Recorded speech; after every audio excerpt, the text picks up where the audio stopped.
Mr. Speaker, it is always good to be back in Parliament and to discharge the duty in accordance with Article 67 of the Constitution of delivering to the House a message on the state of the nation.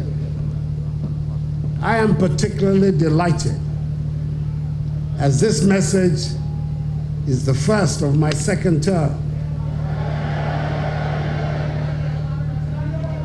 The validity of which was unanimously upheld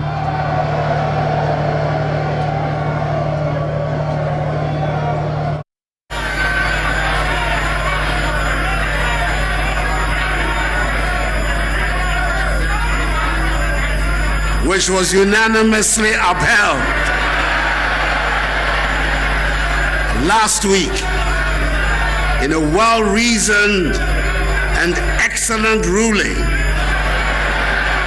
by a 7-member panel of the Supreme Court, presided over by the Chief Justice on 4th March 2021.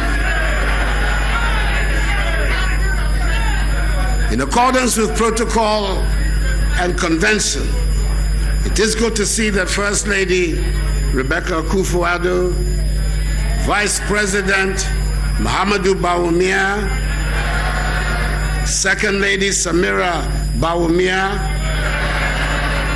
the spouse of Mr. Speaker, Chief Justice Enin Yabua, and Justices of the Supreme Court,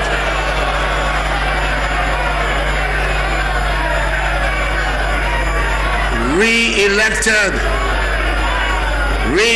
Chairperson Nana Otuosirbo II, and members of the Council of State, the new Chief of Defense Staff, Vice Admiral Seth Amwama, the Inspector General of Police, Mr. James Opombwenu, and service chiefs are all present, as are the Dean and members of the Diplomatic Corps.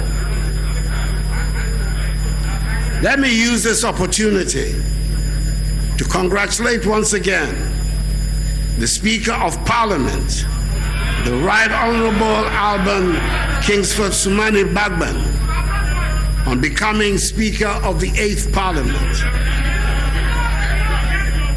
His has been a distinguished career, having entered the first Parliament of the Fourth Republic in 1993, and I came to meet him in the second Parliament in 1997. He has been Majority Leader, Minister of State, one of the 3 wise men in a previous government, Second Deputy Speaker of Parliament, and now finds himself in this elevated position of being the 3rd most important person in the governance structure of our country. It is wholly appropriate that at such a crucial period in the history of our country, my senior in Parliament and I should work together for the well-being of the Ghanaian people. Mr. Speaker, I wish you well in the discharge of the duties of this high office. Mr. Speaker, in 2017, I was here for the first time as President of the Republic, having won the election of 2016 and having inherited a faltering economy and an expectant people. Between that time and 2010, I sought to deliver on the mandate reposed on me and my party, the New Patriotic Party, and gain once again the confidence of the Ghanaian people. It was by no means a straightforward task. We were able to deliver on most of our 2016 promises. In spite of the considerable challenges we confronted, and the setbacks we encountered, we were confident our record in office would put us in good stead before the electorate and earn us a second term in office, which it did. It means that the reason for which the Ghanaian people went to the polls on 7th December, that is to seek an improvement in their living standards and the rapid transformation of the economy, must continue in earnest. It means that the clarion call of 4 more for Nana and the MPP to do more for you must be realized, and I intend to do so. The commencement of this process has been facilitated by members of this House, and I'm thankful to you for enabling government to be duly constituted. The expeditious and thorough manner in which my ministers were scrutinized by the Appointments Committee and the approval by the full House of each of the 29 substantive ministers was for me an indication of the collective determination of both sides of the House, with mutual regard for each other, to work together for the good of the country. This is what the Ghanaian people demand from us by insisting on virtual parity in the House between the two major parties of our country. The realization of the Ghana project and not the attainment of narrow partisan interests must be the guiding principle of the business to be conducted in the House. As President of the Republic, I give my commitment, my firm commitment to this end, and I assure Mr. Speaker and the legislature of the cooperation of the executive in this endeavor. As I indicated in my acceptance speech on the night of 9th December 2020, now is the time for each and every one of us, irrespective of our political affiliations, to unite, join hands, stand shoulder to shoulder, and work hard to place Ghana where she deserves to be. Mr. Speaker, in the face of a global pandemic that has ravaged lives and livelihoods in all parts of the world, we cannot afford to pursue interests that will leave our nation and its citizens the poorer for it. COVID-19 has impacted heavily on economic activities, created uncertainty, weakened global growth conditions, whilst putting undue strain on already weak and fragile health systems, particularly in developing countries. Mr. Speaker, between 2017 and the first quarter of 2020, we had made considerable gains in the management of the national economy, where we witnessed annual average GDP growth of 7%, single-digit inflation, reduced fiscal deficits, with 3 consecutive years of primary surpluses, a relatively stable exchange rate, a significant improvement in the current account with 3 consecutive years of trade surpluses, strong foreign exchange reserve buffers, markedly reduced lending rates, and appreciable job creation. A According to the COVID-19 Business Tracker Survey conducted by the Ghana Statistical Service in collaboration with the United Nations Development Program, UNDP, and the World Bank, the COVID-19 pandemic has led to job losses, with many Ghanaian businesses and firms being forced to cut costs by reducing staff hours, cutting wages, and in some cases, laying off workers.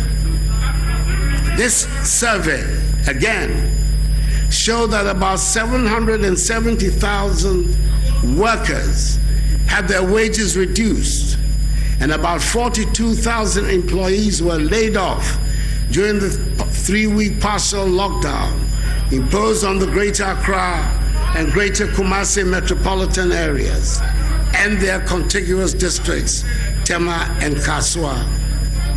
Government, however, succeeded in protecting the jobs and incomes of all public sector employees. Indeed, the cost of COVID-19 has been enormous. Our overall economic growth rate for 2020 was reviewed downwards from 6.8% to 0.9%. The non-oil economy was also revised from 6.7% to 1.6%. Revenue shortfall was estimated at 13.5 billion cedis, with additional expenditures related to stemming the tide of COVID-19 estimated at 11.8 billion cedis, with a combined effect amounting to 25.3 billion cedis, or 6.6% of GDP. The resultant fiscal deficit for 2020 was thus revised from 4.7% of GDP to 11.4% of GDP. This was done to reflect the impact of the pandemic. The fiscal responsibility rule of keeping a deficit within a threshold of 5% of GDP and a positive primary balance for every year was suspended in 2020 to enable fiscal operations accommodate the impact of the pandemic. I indicated at the time that we know what to do to bring the economy back to life. What we do not know how to do is to bring people back to life. That is why government did not hesitate to institute measures to protect the lives and livelihoods of Ghanaians, even if it was to the temporary detriment of our much sought after fiscal stability. The formulation and implementation of the COVID-19 preparedness and responsible plan, tracing, testing, treatment, waiver of personal income tax, and provision of an additional 50% basic salary allowance to healthcare workers, expanding the capacities of laboratories to increase COVID-19 testing, establishment of isolation centers in all regions and districts, fumigation of markets and schools, provision of food packages and hot meals for residents in areas affected by the partial lockdown, provision of free water for all households, provision of free electricity for lifeline consumers, and a 50% discount for all other consumers, reduction in the communication service tax from 9% to 5%, the institution of a 750 million CD loan facility for micro, small, and medium enterprises through the CAPBUS initiative, and the provision of a 2 billion CD guarantee facility to support large businesses such as schools and pharmaceutical companies are amongst the several measures put in place by government to cushion Ghanaians from the impact of the pandemic. Support has also been forthcoming from the Bank of Ghana under its brilliant leadership, which has lowered the monetary policy rate by 150 basis points to 14.5%, reduced the primary reserve requirement from 10% to 8%, reduced the capital adequacy requirement from 13% to 11.5%, and reduced interest rates on the Ghana reference rate to 200 basis points. The Ghana Revenue Authority has also extended the days for filing of taxes from 4 months to 6 months after the end of the base year, issued a waiver on VAT, National Health Insurance Levy, and Get Fund Levy on donations of equipment and goods for fighting the pandemic, waived income taxes on third-tier pension withdrawals, and permitted the deduction of contributions and donations towards COVID-19 as allowable expenses for tax purposes. Mr. Speaker, my government found the resources to cushion the impact of the pandemic because we are good managers of the economy. And we are good protectors of the public purse. Mr. Speaker, the pandemic has exposed the need to expedite the process of moving Ghana to a situation beyond aid. That is why government has developed and is currently implementing the 100 billion CD Ghana Cares Obaltampa program to transform, revitalize, and modernize our economy and return it to high and sustained growth for the next 3 years. The key projects under the CARES program include: A, supporting commercial farming and attracting educated youth into commercial farming. B, building the country's light manufacturing sector. C, developing engineering, machine tools, and ICT digital economic industries. D, fast-tracking digitalization. E, developing Ghana's housing and construction industry. F, establishing Ghana as a regional hub. G, reviewing and optimizing the implementation of government flagships and key programs. And H, creating jobs for young people and expanding opportunities for the vulnerable in society, including persons with disabilities. The establishment of the National Development Bank under the Ghana Cares program is expected to provide financial support to businesses in Ghana.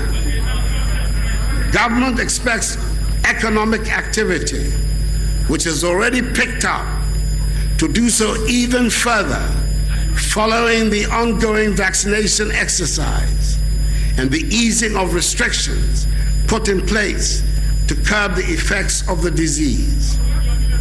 We expect GDP growth to rebound strongly this year to nearly 5%, above the IMF's 2021 January projection of 3.2% growth for Sub-Saharan Africa for 2021. The medium-term outlook supported by the implementation of the Ghana Cares Program is bright. We are confident that together we will emerge from the COVID-19 pandemic with a stronger and more resilient economy. Mr. Speaker, if we are to see the rebirth and growth of our economy, our people must be healthy and not succumb to COVID-19. On 24th February, government secured the first batch of vaccine doses from the COVAX facility. The vaccination campaign is currently ongoing, with 262,335 number of Ghanaians receiving the first dose of the vaccines as at 10:30 a.m. this morning. The target is to vaccinate 20 million Ghanaians, and government is working hard towards realizing this goal. We remain on course to taking delivery of some 17,600,000 vaccine doses by June, with more to come in the course of the year. I want to urge members of the House to lend their voices to the public education campaign currently ongoing with regards to the vaccination program. The vaccine, together with strict compliance with the safety protocols, is what will allow us to open up our country again and embark on the quest to restore normalcy to our lives and livelihoods. Government is also mindful of a problem associated with vaccinations, and that is how to dispose of used PPEs, vials, needles, and syringes that are being used in the vaccination exercise. Government is collaborating with the private sector to establish 14 medical waste treatment facilities across the country to help address once and for all the safe disposal of medical waste. The pandemic, Mr. Speaker, has emphasized the need to expand access to health care for every Ghanaian, irrespective of his or her location. And I want to thank again and again all our frontline healthcare workers for their devotion to duty and sense of patriotism. The great amount of work undertaken by government has meant that we presently have some 307 functioning and well-equipped ambulances under the One Constituency, One Ambulance initiative, supported by a state-of-the-art digitized command center to field emergency calls and to dispatch ambulances. Last year, 33 major health projects were approved for implementation at a cost of 890 million euros. Key amongst them are the Akufo-Addo Regional Hospital, Tema General Hospital, the Nephrology and Urology Center at Kolebu, redevelopment of the Fia and Kwanta Hospital into a teaching hospital, and the construction of a new regional hospital at Agna Kwanta in the Western region. As announced last year, Agenda 111,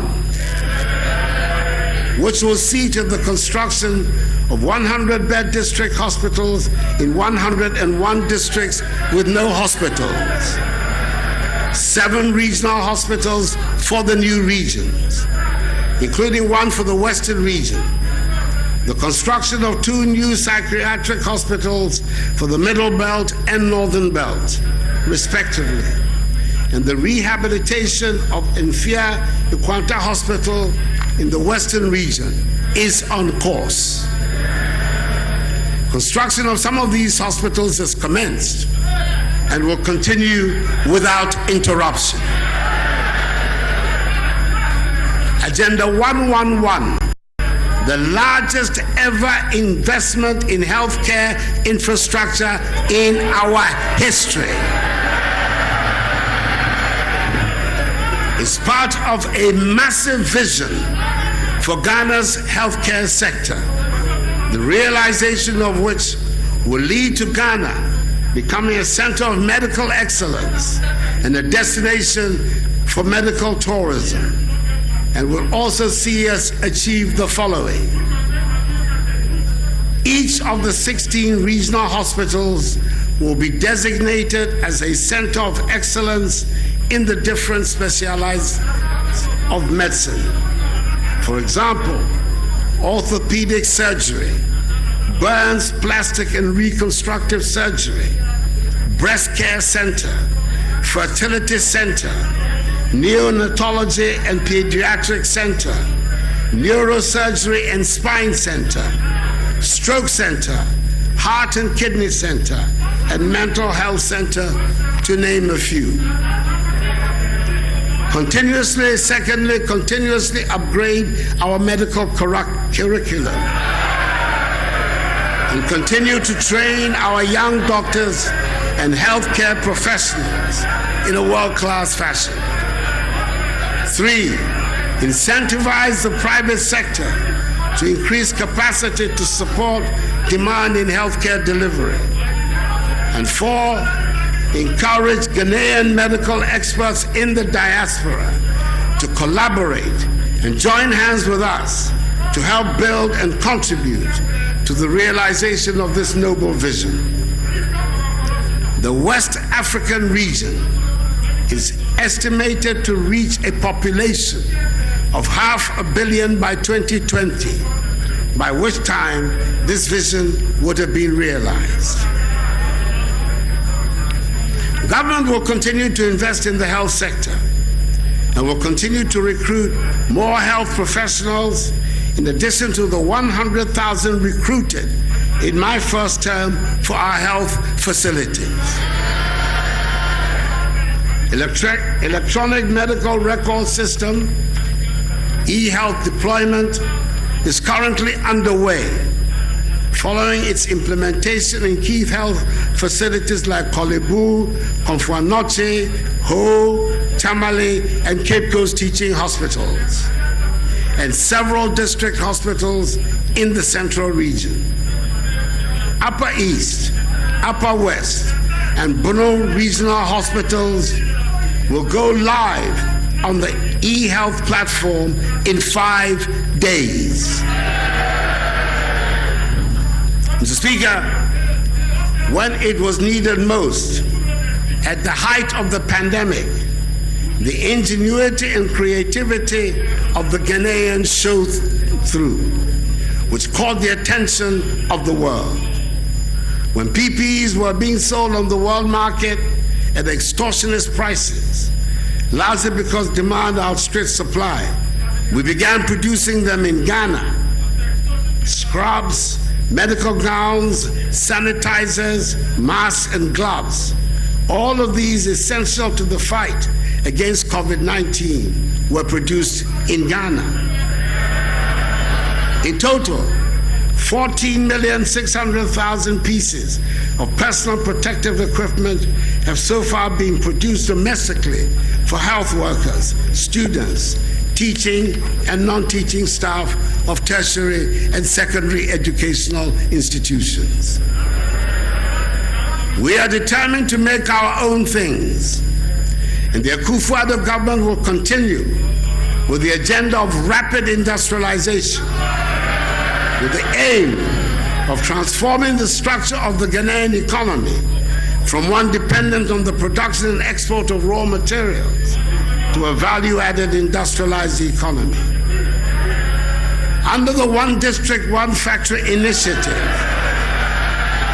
232 projects are at various stages of implementation. These include 76 operating as 1D, 1F companies, whilst 112, including 5 medium-sized agro-processing factories and 63 common user facilities are under construction. Open your eyes, you'll see them. The Ghana Integrated Aluminum Development Corporation has made good progress on the bauxite exploitation program that will drive our industrial transformation agenda. We are in the final stage of an open and transparent investor engagement process and are in negotiations to select strategic investors to partner GIADEC for the bauxite mining and alumina refinery projects. The selected partners will be announced imminently. Similarly, the Ghana Integrated Iron and Steel Development Corporation, GISDEC, has been set up and has begun its work in earnest. We have succeeded in attracting major global vehicle manufacturers under the Automotive Development Policy to set up in Ghana. So far, Volkswagen has produced 1,167 vehicles, Sinotruck 276 vehicles, and our own Kantanka has produced 400 vehicles. The Japanese conglomerate Nissan has also started the assembly of vehicles in the country. Mr. Speaker, our nation's food resilience has been severely tested over the past year. The closure of borders in the midst of the pandemic meant that we have had to depend largely on food we produced. We have fared well under the circumstances, largely as a result of the bold policies implemented by government since 2017, such as the Program for Planting for Food and Jobs, Rearing for Food and Jobs, the One Village, One Dam initiative, the One District, One Warehouse policy, establishment of greenhouse villages, revitalization of the cocoa rehabilitation program, and the reactivation of our aquaculture industry. I'm happy to inform the House that during this period of the pandemic, we have experienced no food shortages in this country.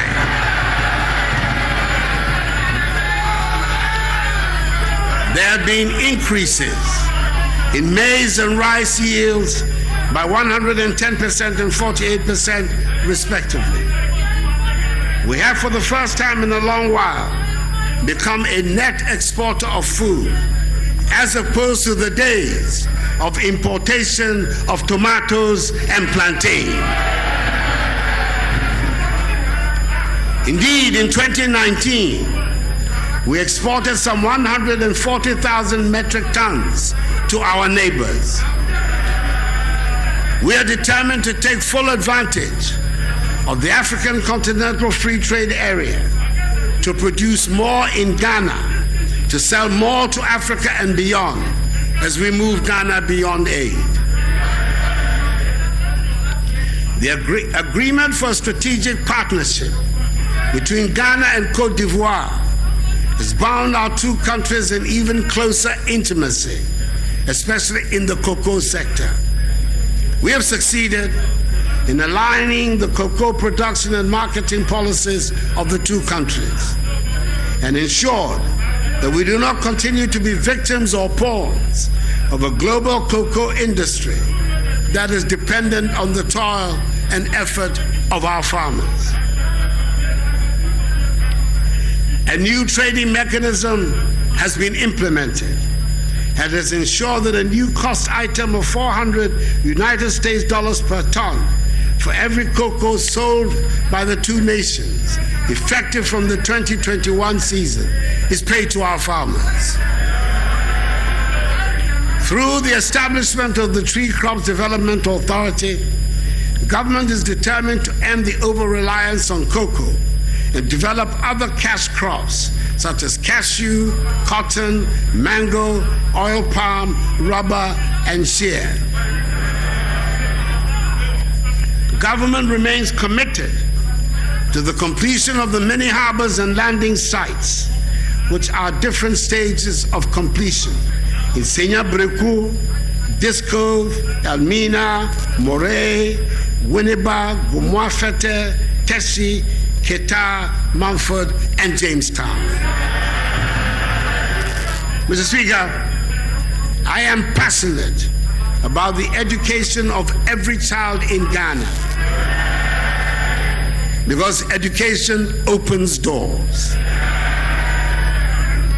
That is why one of my biggest concerns during this pandemic has been to safeguard the education of our children. All over the world, governments were forced to shut down schools as we did. However, we took steps to ensure that the education of our children was not truncated. Last year, bold and responsible decisions made it possible for JHS3 and SHS3 students to take their final examinations. And final year university students graduated. Currently, all our children from kindergarten to university are in school, studying in conditions of safety. This has taken place despite the outcry and opposition of some. I am required to provide leadership, and that is what I am doing.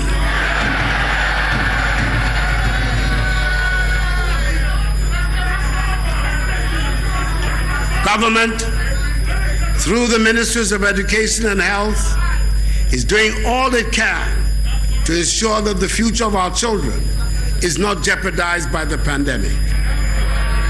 In 2020, the first batch of free SHS students wrote their WACC successfully. Results of the 2020 WACC indicates that more than 50% of candidates who sat the examination obtained A1 to C6 in all core subjects. This was an impressive WACC performance, with over 60% of candidates scoring between A1 and C6 in their best 6 subjects, including English and mathematics, which qualifies them for tertiary education. Mr. Speaker, 64 years after independence, we still do not have the critical mass of tertiary education graduates that is required for our socio-economic transformation. Currently, Ghana's gross tertiary enrollment ratio stands at 18.8%, which, albeit very low, is still one of the highest in Africa. We must therefore introduce measures to increase consciously the proportion of our population with relevant tertiary education to accelerate the transformation of our country. Our target is to increase the ratio from the current 18.8% to 40% by 2030, focusing on science, technology, engineering, and mathematics, STEM-related fields, with emphasis on engineering. This will be achieved by significantly increasing enrollment in existing public and private universities and through the establishment of an open university. We expect record numbers of enrollment over the next 4 years. Accordingly, we will fulfill our campaign manifesto promise by removing the guarantor requirement that makes it difficult for most students to apply for loans through the Student Loans Trust Fund program. As part of our commitment to the advancement of STEM, government will continue with the development of 20 STEM centers and 8 model science senior high schools across the country. These institutions will be fitted with state-of-the-art equipment and laboratories, which will facilitate teaching and learning in all areas, including artificial intelligence and robotics. Mr. Speaker, I want to thank this august House for passing the Education Regulatory Bodies Act 2020, Act 1023. The passage of this act has established the Commission for Technical Vocational Education and Training, CTVET, and the TVET service. All these will help to streamline delivery of TVET and avoid overlaps and duplication. We're also building 32 TVET institutions across the country to augment existing infrastructure for effective TVET delivery. In line with our commitment to address the issue of youth unemployment through TVET, government will commence the implementation of the Ghana Jobs and Skills Project this year. The project seeks to expedite the development of competency-based training curricula on the National TVET Qualification Framework for 100 trades, professions from Level 1 National Proficiency to Level 5 Higher National Diplomacy, as well as training some 25,000 beneficiaries and provide entrepreneurial support to about 50,000 individuals. It will also seek to implement the Ghana Labor Market Information System, an upgrade of district public employment centers and services. A key objective of our effort to improve quality education and ensure that our students become globally competitive is to maintain the integrity of our examinations and assessment. In connection with this, government, working through WAEC, will introduce new measures to curb examination leakages and malpractices. I acknowledge that the teacher is at the center of every reform in the field of education. Prioritizing the welfare of teachers remains a key objective of government. After the restoration of teacher training allowances, government is now paying professional allowances to both teaching and non-teaching staff.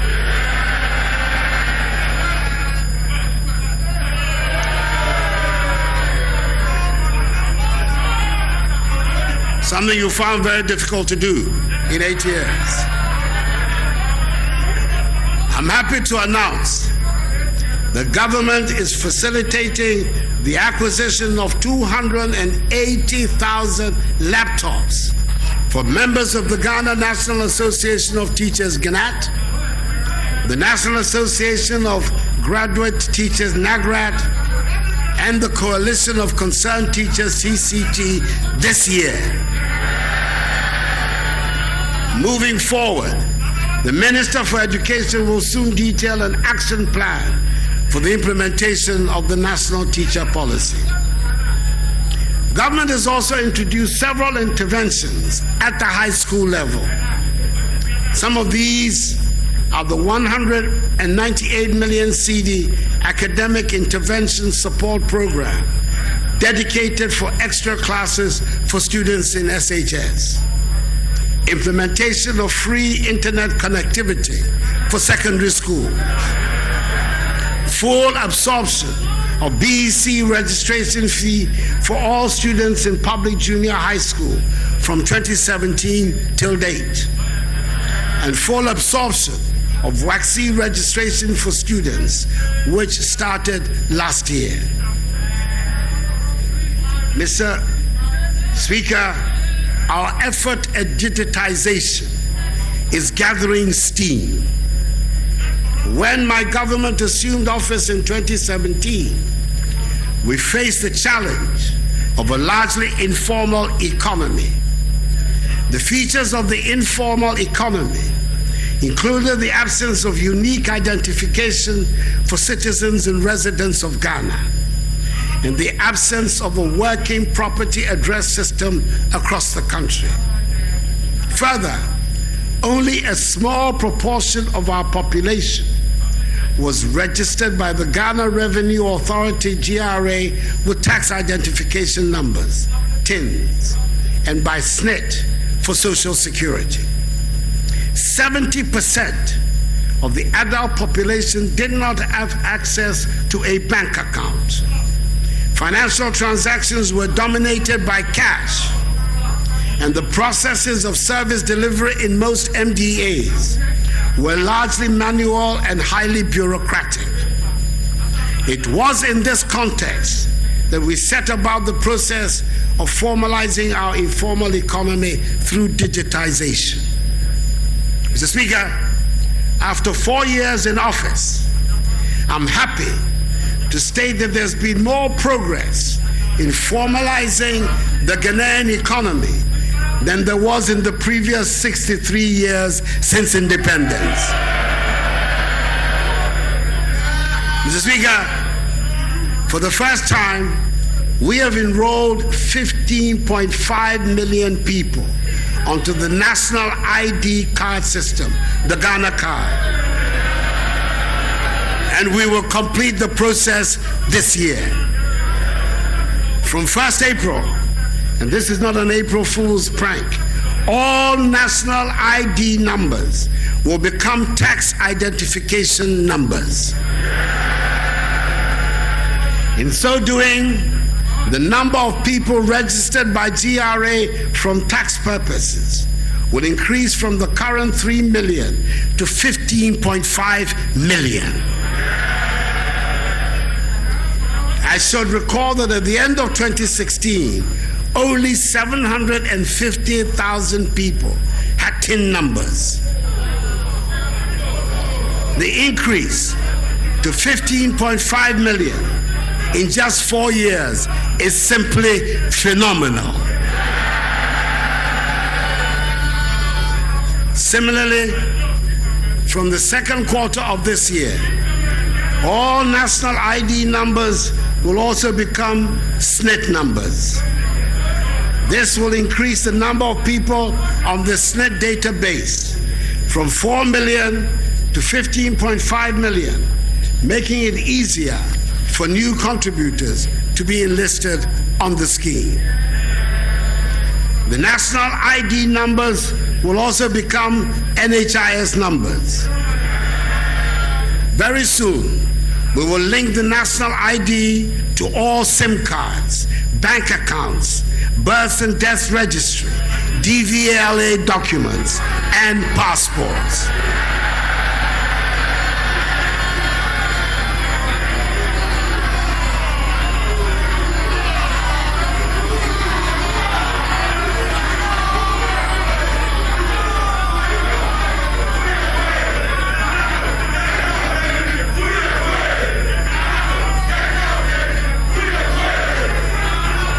Mr. Speaker, for the first time, through the implementation of the digital property addressing system, every location in Ghana has a digital address. The process of affixing unique property address plates for some 7.5 million properties in all 16 regions has also started. Mr. Speaker, for the first time in Ghana, more than 70% of the population has access to financial services, either through a bank account or a mobile money account. We've been able to do so through the implementation of mobile money interoperability between bank accounts and mobile wallets, with Ghana as the first and only country in Africa to have done so. It is therefore not surprising that Ghana is the fastest growing mobile money market in Africa. Furthermore, our successful introduction of the Universal Quick Response Code for payments across banks, telcos, fintechs, and merchants will propel Ghana to be amongst the first countries in Africa, if not the first, to move towards a largely cashless economy when fully rolled out across the country with the support of the Bank of Ghana. Mr. Speaker, we have also digitized the operations of many government institutions, including the ports, NHIS, DVLA, GRA, and the Passport Office. One of the most dramatic examples of this development has been the ability of SNIT to pay pensions within 10 days of application, as opposed to the endless delays of the past. To make it easy to obtain government services, a portal, Ghana.gov, has been established where all MMDAs are being onboarded. It is a one-stop shop where anyone can apply for and pay for a government service. We expect to complete the onboarding of all MMDAs this year, and in so doing, significantly enhance the efficiency and reduce the cost of delivery of government services to our people. Mr. Speaker, the Integrated Customs Management Systems, ICOMS, which is an end-to-end customs management system at the ports to enhance management collection of custom duties, has, despite initial resistance and controversy, succeeded in eliminating the multiple routes prior to payment of duties, ensuring seamless processes, increasing revenues, and speedy processing of pre-manifest declaration and valuation on the same system.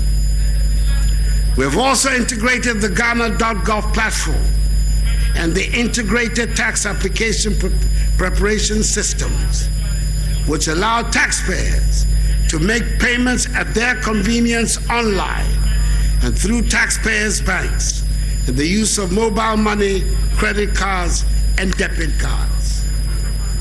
Mr. Speaker, it is clear that we have made significant strides in formalizing the economy, and we will do even more going forward. Mr. Speaker, our judicial system has not been left out of the digitization program.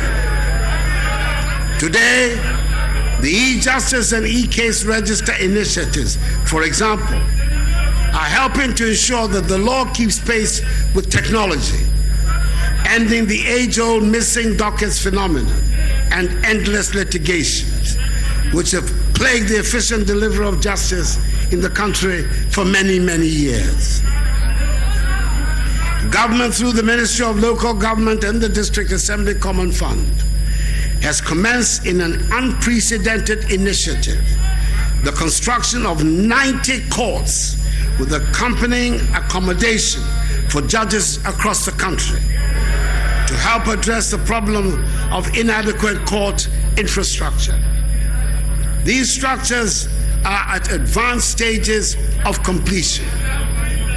Again, through the same medium, 20 townhouses and a guest house are being built to be used as permanent residences for Court of Appeal judges based in Kumasi who are mandated to handle cases in the northern part of the country. With the coming into force of the Courts Regulation 2020 LI 2429 of 16 December 2020, the relevant sections of the Courts Act, Act 459, have been amended, and has led to an expansion of the jurisdiction of the lower courts. Indeed, prior to the amendment, the monetary value of cases that could be heard by the district and circuit courts were 20,000 and 50,000 cedis respectively. Today, the district court's jurisdiction over cases brought before it has been increased to 500,000 cedis, whereas that of the circuit court has been increased to 2 million cedis. Mr. Speaker, this increase in jurisdiction will ensure that more cases are heard in the district and circuit courts, thus easing the burden on the high courts. All these measures will go a long way to enhance justice delivery in the country and help consolidate the rule of law. Mr. Speaker, when I appeared before this House on 4th January 2021, to deliver the last message on the state of the nation at the dissolution of Parliament, I called for a national discourse on the long-standing issue of illegal small-scale mining in our country. Yes, in the last 4 years, so much has been achieved in cleaning up this industry, training miners in the best methods of mining, introducing community mining, enacting additional regulatory legislation. But the reality is that illegal small-scale mining remains a major problem.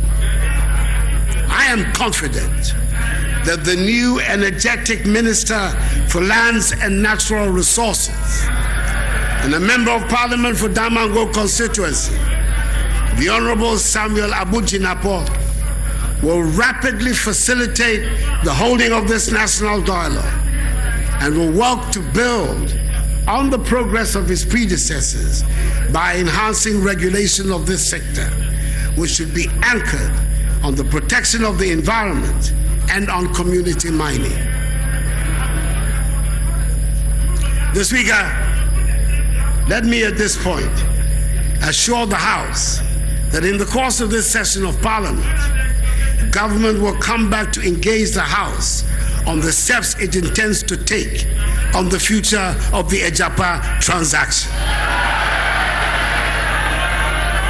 Mr. Speaker, the land administration continues to be bedeviled with apparently intractable challenges. This year, government intends to roll out a program for the digitization of all land record for purposes of ensuring effective land administration. Aggressive afforestation will be pursued in the course of the year with the expected launch of a Green Ghana project, which will see the mobilization of Ghanaians in all fields of endeavor to participate in a nationwide tree planting exercise. Mr. Speaker, in 2018, Ghana won the bid to host and organize the 2023 African Games for the first time since the tournament started in 1965. A 9-member local organizing committee has been constituted and inaugurated to handle the technical and events aspects of the 2023 Africa Games. Government intends to provide maximum support to the LOC to help ensure we organize and host successful games. The construction of 10 youth resource centers across the country, which are at different levels of completion between 85 and 95%. We are as well renovating and rehabilitating many other abandoned sports facilities. We're paying allowances to about 1,000 athletes through the youth employment agencies. The Ghana Premier League has started, and hopefully, when we return to normalcy, capping of spectators at the stadiums will be a thing of the past. This is a proper occasion for me once again, on behalf of all Ghanaians, to congratulate the Black Satellites on their splendid victory in winning the nation's 4th Under-20 African Nations Trophy when they defeated Uganda by 2-0 on Sunday in Nouakchott, capital of the Republic of Mauritania. I call to the Black Satellites and to the technical and management team for their Independence Day gift. I look forward to receiving them at Jubilee House later this afternoon, after I am done with you. To receive them this afternoon. Hopefully, this should be the beginning of a new era of success for Ghanaian football. Mr. Speaker, the creation of the 6 new regions led to the establishment of 6 new regional houses of chiefs. In my tour of the country last year, I inaugurated these new houses and cut the salt for the construction of 6 new buildings for them, which are ongoing. Government, through the Ministry of Chieftaincy and Religious Affairs, will continue to engage our traditional and religious rulers in matters of our common interest, such as the protection and preservation of the environment. Government is also determined to provide the funding necessary for the judicial committees of the various houses of chiefs to be able to do their work effectively and efficiently so as to bring closure to many long-standing chieftaincy disputes. Mr. Speaker, our nation continues to benefit from the year of return. Since then, we have intensified our engagement with Africans in the diaspora and all persons of African descent, more positively in areas such as trade and investment cooperation and skills and knowledge development, and what we call beyond the return. The Ministry of Tourism, Arts and Culture, together with its implementing agency, the Ghana Tourism Authority, is working towards the realization of this initiative, which will bring even greater spotlight on our nation, Ghana. A lot of work has been undertaken in revamping our tourist sites and making them attractive. Digital revenue collection systems have been installed at the Elmina and Cape Coast castles, the Kwame Nkrumah Memorial Park, and Vili waterfalls. Government has upgraded 5 tourism sites to meet international standards for increased visitation and create jobs and incomes for the people. The new minister for the sector, the industrialist Ibrahim Awal Mohammed, has also indicated his determination to strengthen the creative arts industry in Ghana. Already, the first ever creative arts senior high school, located in Kwadaso in Kumasi in the Ashanti region, is nearing completion. The governing board of the National Film Authority is in place, and even greater attention will be paid to this sector by government. Mr. Speaker, our quest to ensure an improved sanitation system across the country was bolstered last year by the commencement of construction of 16 integrated recycling and solid waste processing facilities. It is expected that all 16 facilities will be completed before the end of the year. The Sustainable Rural Water and Sanitation Project and the Water Supply Improvement Project of the Ghana-Spain Debt Swap Development Program have been completed. In September 2020, I joined the people of Amejofe, Ziope, Akpo-Kope, Batume Junction, Mache, Jolobokame, and surrounding communities to commission the 5 piped water supply systems under the project. Concrete preparatory works have also commenced on a number of water supply projects across the country, including the Wenchi Water Supply Project, Keta Water Supply Project, 5 Districts Water Supply Scheme Phase 3, Tamale Water Supply Project, Damango Water Supply Project, and Yendi Water Supply Project. Our efforts at ending open defecation received a boost with the construction of 103,149 toilet facilities for vulnerable households in towns and villages across the country under the Household and Institutional Toilet Program. The cumulative result of this has been that some 822,000 persons have benefited nationwide. Some 5,500 communities have also been declared open defecation free. Mr. Speaker, in the energy sector, the National Energy Policy 2020 has been completed to improve the framework and strategies to meet contemporary energy needs of the country.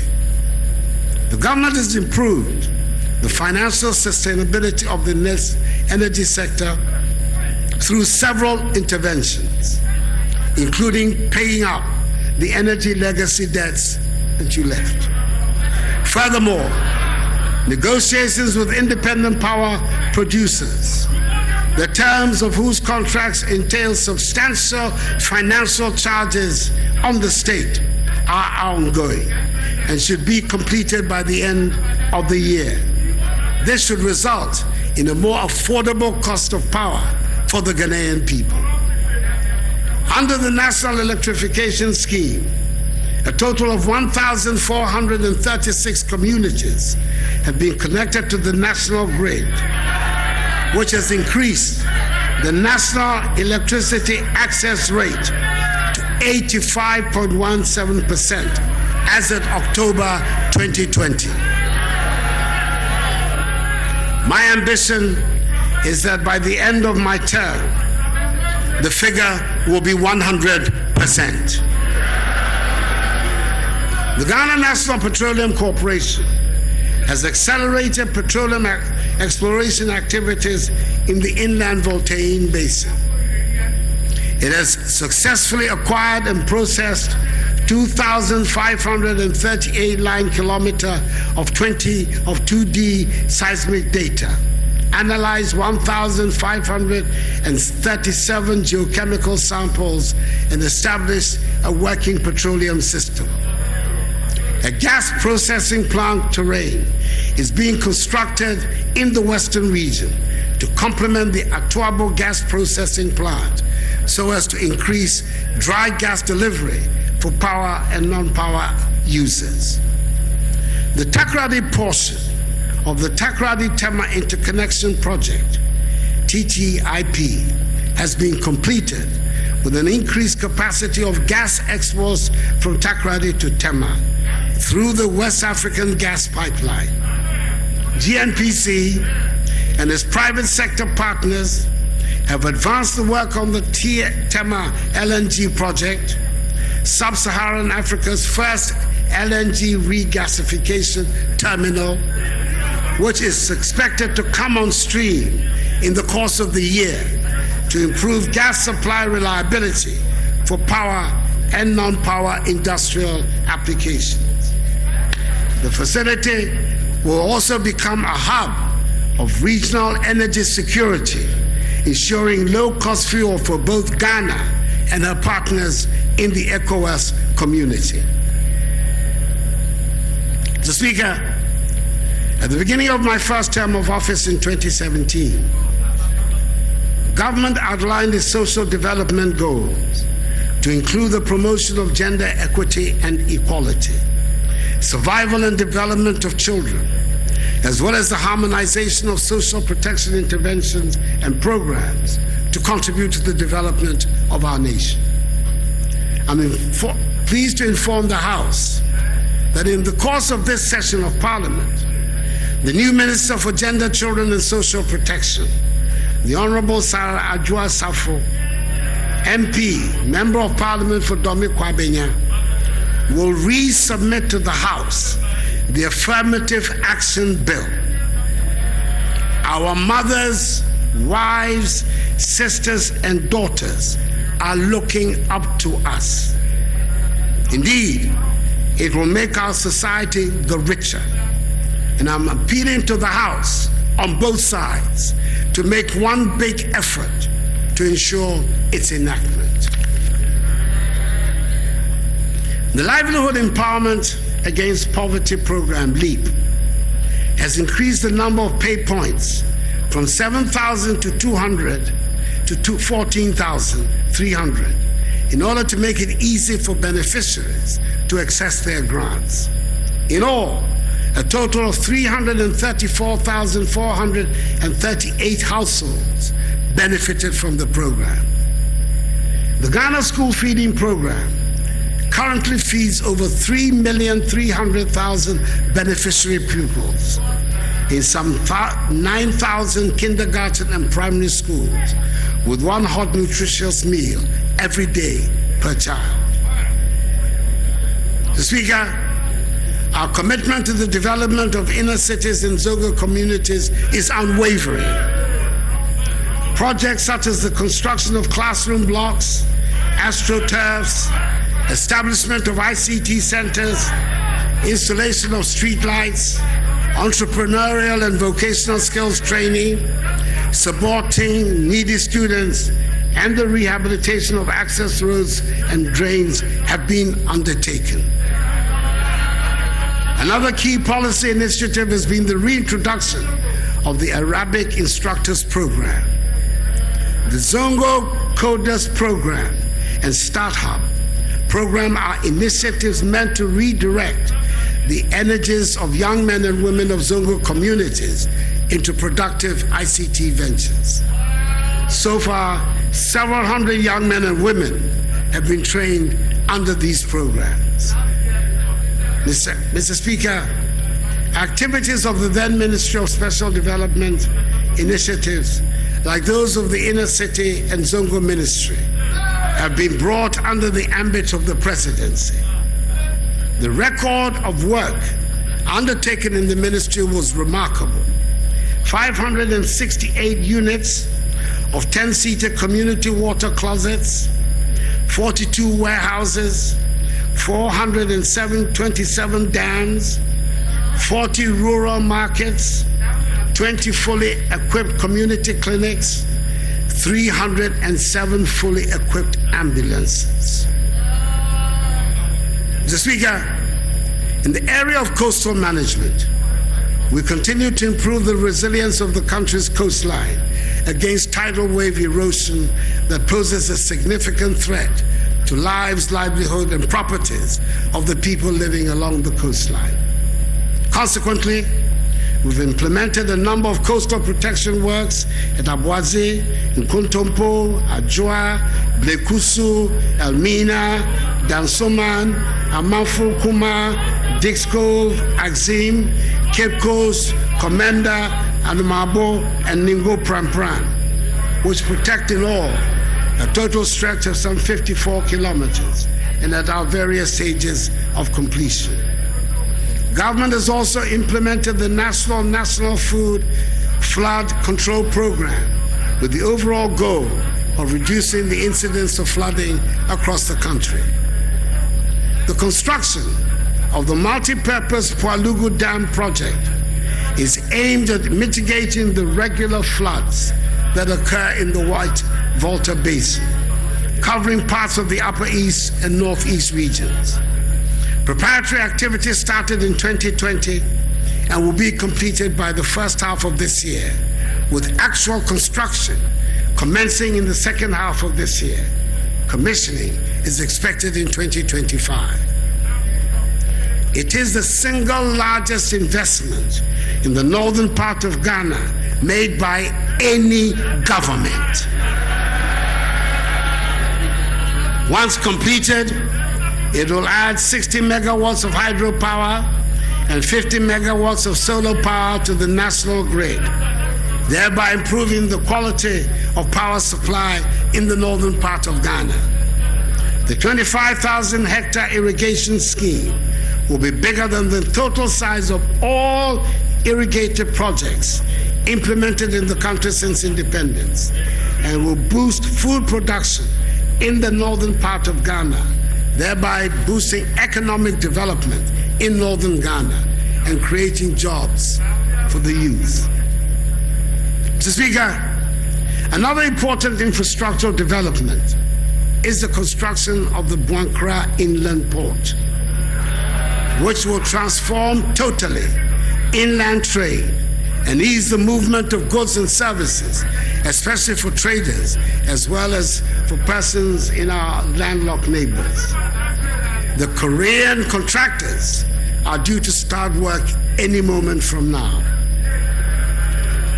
Under housing, Mr. Speaker, the Government of Ghana Affordable Housing Program, which seeks to increase access to safe, secure, adequate, and affordable housing units across the country, is also continuing in earnest. Thus far, 1,464 units in Boteman, 1,027 in Asokore Mampo, and 312 housing projects have been completed in Kong.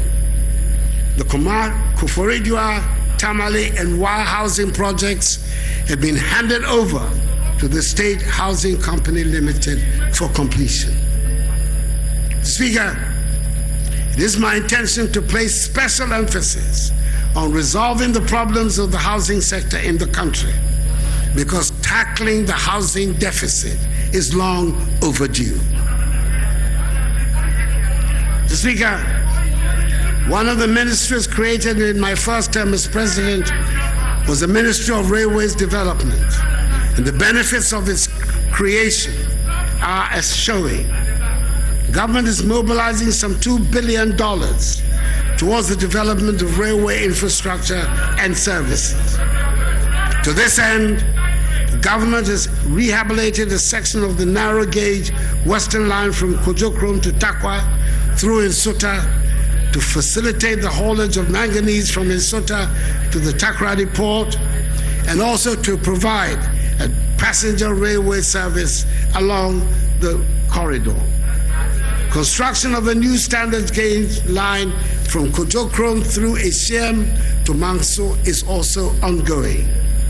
A €500 million contract has been signed for the construction of a standard gauge railway line from Mansu to Huni Valley, a contract which includes the conversion of the narrow gauge tracks between Takoradi and Sekondi to standard gauge, and the development of standard gauge tracks from the Takoradi station to the Takoradi port for efficient and effective access for cargo handling. The development of the project will result in the construction of 102 kilometers of rail tracks between the port of Takoradi and Humni Valley. Contracts for standard gauge railway lines from Kumasi to Kasi, Kasi to Adriadin, Adriadin to Obuasi, Adriadin to Ajiso, with the linkage to the Buankra Inland Port, Mansu to Dunkwa, have all been signed. The Tema to Mpakadan Railway project is currently about 80% complete, with the rehabilitation of the railway training school and 2 location workshops being completed. The Ghana School of Railways and Infrastructure Development, a school under the George Grant University of Mines and Technology, has matriculated its first batch of students and will begin awarding certificates and diplomas in engineering and other related courses. Mr. Speaker, in my inaugural address, I declared 2021 as the second year of roads. This declaration is intended to continue to prioritize road construction so that road projects that started under the Sino-Hydro facility will be completed, as well as interchanges that are at various stages of completion. Specific details of the road projects are going to be outlined in the budget that will be read on Friday. Mr. Speaker, government has granted policy approval for the establishment of a national flag carrier, a home-based airline with strategic partner participation. The House will be duly informed on developments in this area. Construction of the second and third phases of the Kumasi Airport, the second phase of Tamale Airport, and the rehabilitation of the Sunyani Airport are all proceeding satisfactorily. A decision on the siting of the proposed airport in the central and western regions is imminent. Mr. Speaker, in order to revive the fortunes of the Metro Mass public transport system, government has provided a total of 100 new intercity buses for Metro Mass Transit Limited, an additional 100 buses for the Intercity STC Coaches Limited. The construction of a new dedicated container terminal at the Tema Port is ongoing, and 3 out of the 4 berths have been completed to facilitate maritime and inland waterways transportation. The development of a multi-purpose container terminal at the Takoradi Port is progressing. Removal of tree stumps along the navigable pathway at the Dambai to Dambai Overbank, Yeji Mankango and Yeji Awojepo has been completed to improve the safety of navigation and reduce significantly accidents on the Volta Lake. The construction of ferry landing sites along the Volta Lake at Dambai and Dambai Overbank is 68% complete, whilst that of Yeji, Mankango and Agodeke is 46% complete. In total, 7 rescue and high-speed patrol boats have been procured by the Ghana Maritime Authority and deployed into service to improve safety and security of our maritime domain and inland waterways. Mr. Speaker, our security services have been retooled and re-equipped substantially under this administration. Indeed, the first 4 units of 4-story blocks of 16 flats under the barracks regeneration project have been commissioned, and the remaining part of a 42-bedroom self-contained accommodation units for the 6th Battalion of Infantry and Airborne Force in Tamale have also been completed. Pickups, SUVs, trucks, high-occupancy buses, ambulances, and armored personnel carriers have been added to the inventory of the armed forces over the period, as well as the imminent completion of a forward operating base at Ezimlibo in the Jomoro district of the Western region. And in response to the creation of additional ranks within the military, government reviewed salaries and allowances for armed forces and civilian employees upwards, effective 1st January 2020. The capacity of the Ghana National Fire Service has been raised with the procurement of 5 sets of extrication equipment and 2 hydraulic platforms procured. Indeed, when I took office in January 2017, the police service had a total of 492 serviceable cars. Government has since then procured for the police 735 additional vehicles, including 15 operational buses, a feat unprecedented in the history of the service. 320 housing units are being constructed at National Police Training School to reduce the accommodation deficits of the service. Modern communication equipment and fragmentation project jackets have been procured and delivered to the service to protect officers and ensure effective policing. The construction of hangars at the police depot, Accra, for 4 helicopters already procured for the Ghana Police Service is 95% complete. An air wing unit has been established by the Ghana Police Service, and 6 police pilots have been trained and passed out to man the wing. A new K9 unit has been established with 30 dogs and 30 police officers.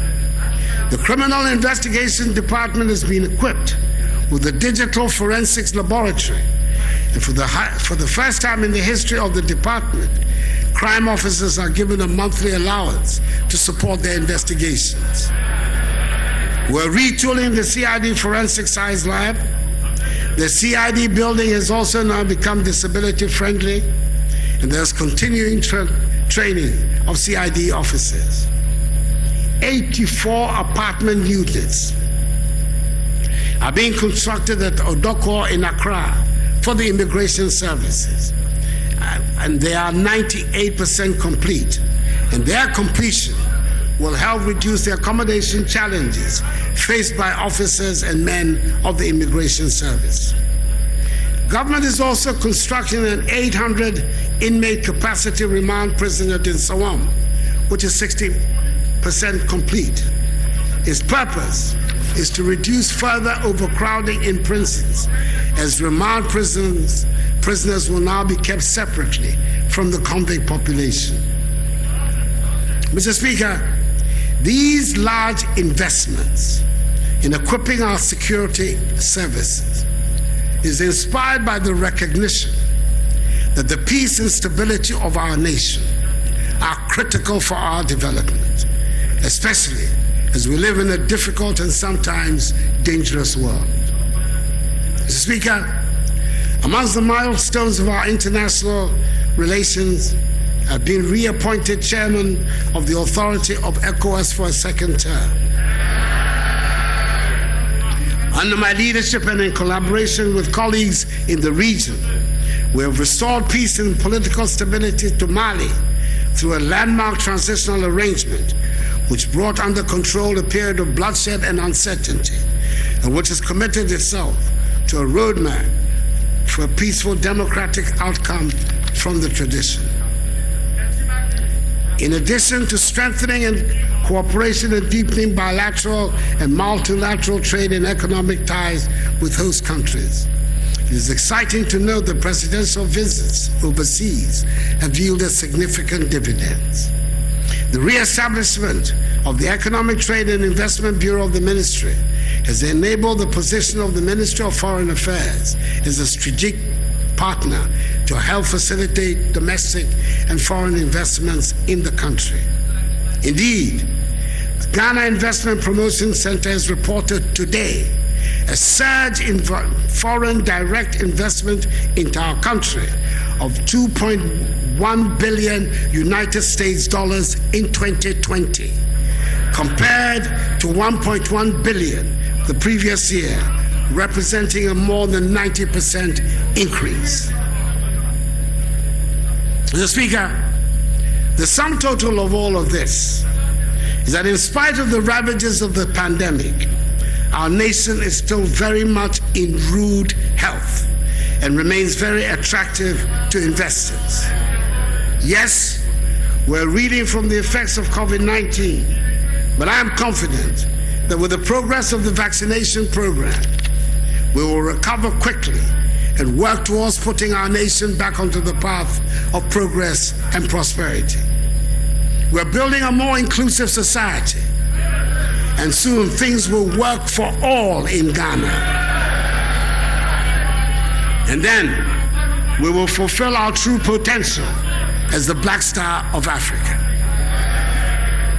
Crucial to achieving this vision is my uncompromising commitment to strengthening the institutions of our democracy and managing public resources with integrity, fairness, openness, and accountability.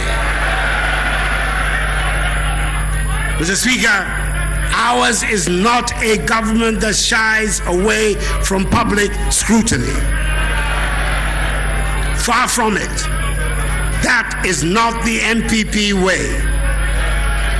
That is why in 2001, under the outstanding leadership of the second president of the Fourth Republic, His Excellency John Agyekum Kufuor, and with me as his Attorney General, the criminal libel law was repealed to protect and expand media freedoms in the country. And in 2003, the Public Procurement Act was introduced to protect the public purse. That is why it was my government that took the bold steps in 2008 to bring about the establishment of an independent prosecutor with the setting up of the Office of Special Prosecutor. That is why it was my government that in 2019 enacted the Right to Information Act, which had been shirked by previous administrations despite decades of agitations and civil society groups and journalists. That is why within 2 years of being in office, we more than doubled funding for accountability institutions of state like SHRAG, EYOCO, the judiciary, and the Auditor General. Government and the people expect those in charge of our governance institutions to do their work with professionalism and good faith. Indeed, the institutions of our nation, whether the executive, legislature, or judiciary, are working.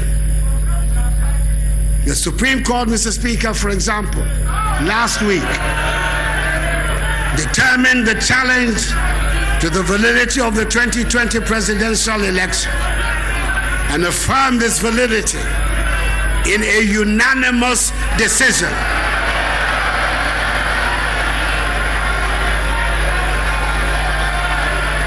Not 5-4, not 5-4, unanimous.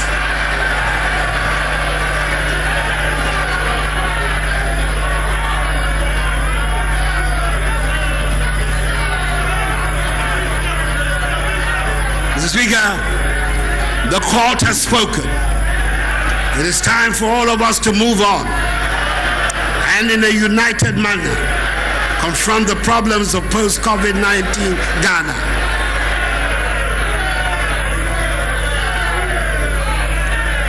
Let me, in conclusion, Mr. Speaker, recall the following statement I made in my very first message on the state of the nation, on the Ghana I hoped to help construct. A statement which is at the heart of everything government has sought to do since I took office in 2017. This government will be defined by integrity, sovereignty, a common ethos, discipline, and shared values. It is one where we aim to be masters of our own destiny, where we mobilize our own resources for the future, breaking the shackles of the Gulfsburg colonial economy and a mindset of dependency, bailouts, and extraction. It is an economy where we look past commodities to position ourselves in a global marketplace. It is a country where we focus on trade, not aid, a hand up, not a handout. It is a country with a strong private sector. It is a country that recognizes the connectedness of its people and the economy to those of its neighbors. This requires a forward-looking vision for our country, enabling us to confront our challenges and embrace our opportunities, not one fastened in the rear view mirror. It is a Ghana beyond aid. Mr. Speaker, I remain wholly committed to the fulfillment of this vision.